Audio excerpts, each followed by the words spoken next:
Hi everybody, this is Laura, City Scrapper. Thank you so much for joining me on my channel today. Today I have a layout that I made for this week's Mixed Media Mayhem. This week we had to use 3 things on our layouts. We had to use modeling paste, stamps, and tissue paper. For this layout, I decided to use 2 large circles because I had seen a sketch that had the 2 large circles. I don't know who made the sketch and I don't know what else the sketch had, but I really like the idea of the 2 circles that met in the middle. I'm using a thick piece of white cardstock. It's 120 pounds and I've coated it with some white gesso. And then I used a pencil and I traced around the 2 large circles so I would know exactly where I had to apply the mixed media. I used quite a number of sprays on the background. I started off with some purples. I used Dylusions ink spray in crushed grape. I also used some Prima Color Bloom 2 sprays. One of them was pink crocus and the other one was the color sugar plum. Initially, I was thinking that I wanted to make the background very dark, and I thought that these dark purple sprays would be perfect for that. But then as I was applying the color to the background, I realized that I really liked the look of having some white spaces between the areas of purple, so I decided to go with that look. I added a few layers of color, and then I used my heat tool and I thoroughly dried the background. And now I'm sprinkling some drops of water on top of the color and I'm rolling my paper towel over the top, and that lifts up some of the color and it gives the background a very cool effect that I love. I usually repeat this process of adding the water droplets and then rolling the paper towel over the areas of color several times.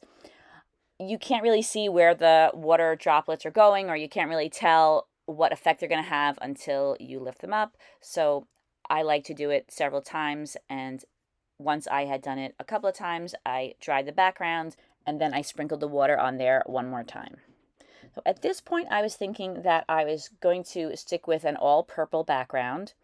Since we had to include some modeling paste, I used some Heidi Swapp metallic texture paste, and I used this very tiny stencil that I had in my stash.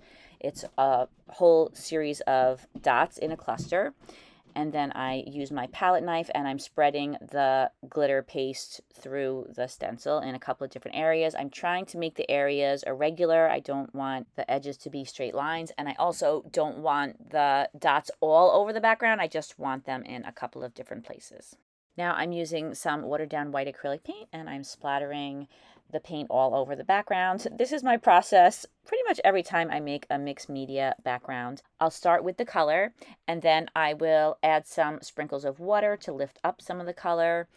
Then I'll add modeling paste, stamping, splatters. Sometimes I add those in different orders depending on my mood or what I'm trying to achieve. But I usually have all of these elements on my mixed media backgrounds, and I love how all of these different additions make the background look more textured and more interesting. So here are my pattern paper circles. I got this pattern paper from a MAMBI Me and My Big Ideas Halloween pad from quite a few years ago. I usually like to pick the darker colors, but I was thinking that I would go for this lighter color and then I would back it with a black border, and then that would help to differentiate it from the background, and you'll see that in a little while. Now I'm adding some stamping to my layout. I'm using Stays On ink in jet black, and I'm using some rubber stamps from my stash. I'm really sorry I don't know the manufacturers. I do like to use a script stamp. I think that this small script stamp is a great staple in my supplies. I use it a lot. I also used a grid stamp, and I like using small grid stamps and larger grid stamps. I just really like grids on mixed media backgrounds. I was thinking that I would add some other different colors to the background. I wanted to stick to the Halloween color since I'm using a Halloween photo. So I used some green and some orange to make splatters. The green is a Dylusions ink spray, and that is called Fresh Lime. The orange spray is a Prima Color Bloom 2 spray, and that's called Pot Marigold. I liked the addition of the green splatters so much that I decided to add some larger areas of green to the background. So I started off with the Dylusions ink spray in fresh lime. The sprayer didn't work, so I got the color on in a couple of different ways. And then I decided that I should try two colors of green. So I added some of the Prima Color Bloom 2 spray in brimstone wings. And I not only added some larger areas of color, but I added a few more splatters as well. And I like the way the different colors look together. I'm not really big on monochromatic. I like other people's layouts that are monochromatic, but I always feel like something's missing when I just use one color. So I like the background. I think if I were to do it again, I wouldn't leave so many white spaces and I would make the color a little bit darker.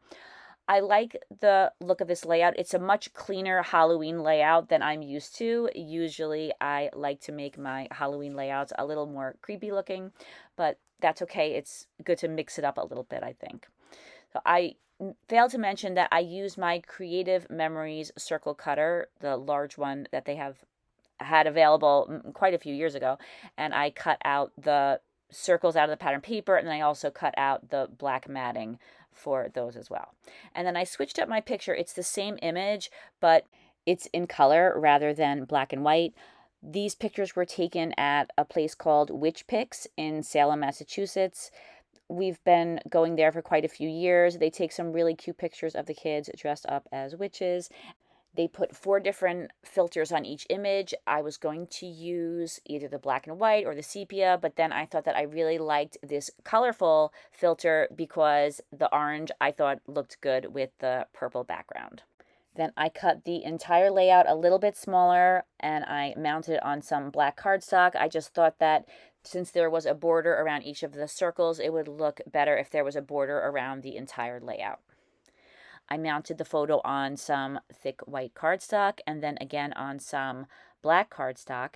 One of the things we had to use this week was tissue paper, and I realized I don't have any tissue paper whatsoever in my craft room other than one Tim Holtz Christmas-themed tissue paper roll that a friend gave me for a different type of project, and I didn't think that would be appropriate. So I found some handmade paper that was really thin, and I thought it had the look of tissue paper, and I had it in a orangey color that I thought was similar to the clouds in the background of the photo, so I decided to mat the photo on that as well.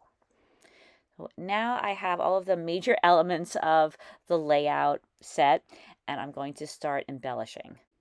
I had a Doodlebug Designs sticker sheet. I found 2 stickers and I layered them on top of each other, and the top sticker says October 31st, so I'm going to incorporate that into the layout, but first I want to pop up my photo a little bit. I'm using some fun foam. It's the kind that has one side with adhesive on it. After I popped up the photo on some foam, I used my ATG gun and I added some adhesive to the foam. This is a temporary way to attach your photo to the layout. You really need to use, I think, some wet glue to hold the photo there permanently once you pop it up on foam. I like to start out this way though because I often like to move things around, but later on I will go back and I will add some wet glue just to make sure that it stays there permanently. I added a few more embellishments. The witch hat and the tombstone, those were from a Love Nicole sticker pack. Love Nicole was the store brand for AC Moore, which is a store that was in my area, in the New York area, and it went out of business a while ago, and I got these stickers in their clearance sale. I also wanted to add some banners to the background, and I took a long time to decide how long to make them and how thick to make them and to cut them into pieces. So I did that off camera, but I have a large green banner on the top and on the bottom. It's shorter on the bottom and longer on the top, so I could put my title on the top. And then I also added some thinner orange banners on the top and the bottom. And I used some black cardstock to mat each one of them just to go along with the other items on the page that have black mats on them. and then I attach them together, and I then use the adhesive and attach them down to the layout. And of course, when I'm attaching paper to paper, the ATG adhesive works fine and is permanent. Although maybe I shouldn't say it's permanent, because I do find that often the ATG adhesive is repositionable. It depends on the quality of the paper. Sometimes the paper will rip if I try to take things apart, but for the most part, I do find that I can move things around with the ATG adhesive, which is very important to me because I'm constantly moving things around. I wanted to mention that I haven't had a lot of videos up on my channel lately. First, I had COVID, and then I went away for a weekend. I had conferences at my school, so I had a lot of things that were going on, but I have quite a few videos that I have to voice over. During this time, I was still making videos. I just haven't had a chance to put them together and get them up on my channel, but I'm going to be working on that in the upcoming weeks. After I had all of the embellishments attached down to the page, I used a Halloween themed thickers pack, and I chose this title Spooky. I thought it was just the right size, and of course Spooky is a perfect title for this layout. I'm incorporating some bats that were from one of the Love Nicole sticker packs that I had, and then I found this word beware somewhere in my stash. I thought that looked nice right on top of the photo. I wanted to tuck the right side of the tombstone underneath the photo, but I found that there was a lot of foam, a lot of layers of foam in it, so I decided to remove some of that foam, and then I went ahead and attached it to the left of the photo.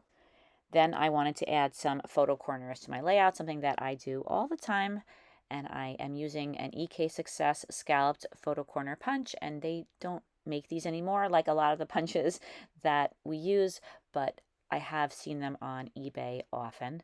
I punched out some green photo corners, and they weren't that noticeable, so I decided that I would also punch out some black photo corners, and then I would layer the two photo corners on top of each other, but just slightly offset them so that you could see the black behind the green, and it would help the green to stand out a little bit. And then after I layered the photo corners, I used some adhesive and attached those down to the photo. There were some orange stars in one of the sticker packs, and so I decided I was going to sprinkle those all over the layout, not on the mixed media background, but on the pattern paper and the embellishments surrounding the photo. The stars are a glittery orange, and they are popped up on some foam. The foam was supposed to be adhesive, I believe, but there was no adhesive left on them, which actually worked out really well because I was able to move the stars around the background and figure out where I wanted them. And then I went back later and just used some gel glue and attached them down to the page. And in addition to attaching the stars down, I also put some glue on the back of the bats because that was the same situation. They were popped up, and I was glad there was some foam to give them some dimension, but they weren't adhesive at all. Once the stars were attached down to the background, the glue was dry, I added some very tiny self-adhesive rhinestones to the centers of them. I just wanted to add a little bit of extra sparkle and add a little detail. So I thought those very tiny rhinestones were perfect for that. I also added some enamel dots. I added dots to the banners, and then I also added some to the photo corners. And that is the very last touch on this layout. And here are some close-ups. Thank you so much for watching this video, everybody. I really appreciate you taking the time to watch it. I plan to be back very soon with a lot more videos, so I hope that you'll visit my channel again soon. Please take a look in the description box. You'll find links to all of the other scrapbookers who are taking part in Mixed Media Mayhem, and I am really looking forward to seeing their videos. I just love mixed media, and I love watching people create with it. I hope that you have a fantastic day, and I hope to see you again soon. Take care, everybody. Bye-bye.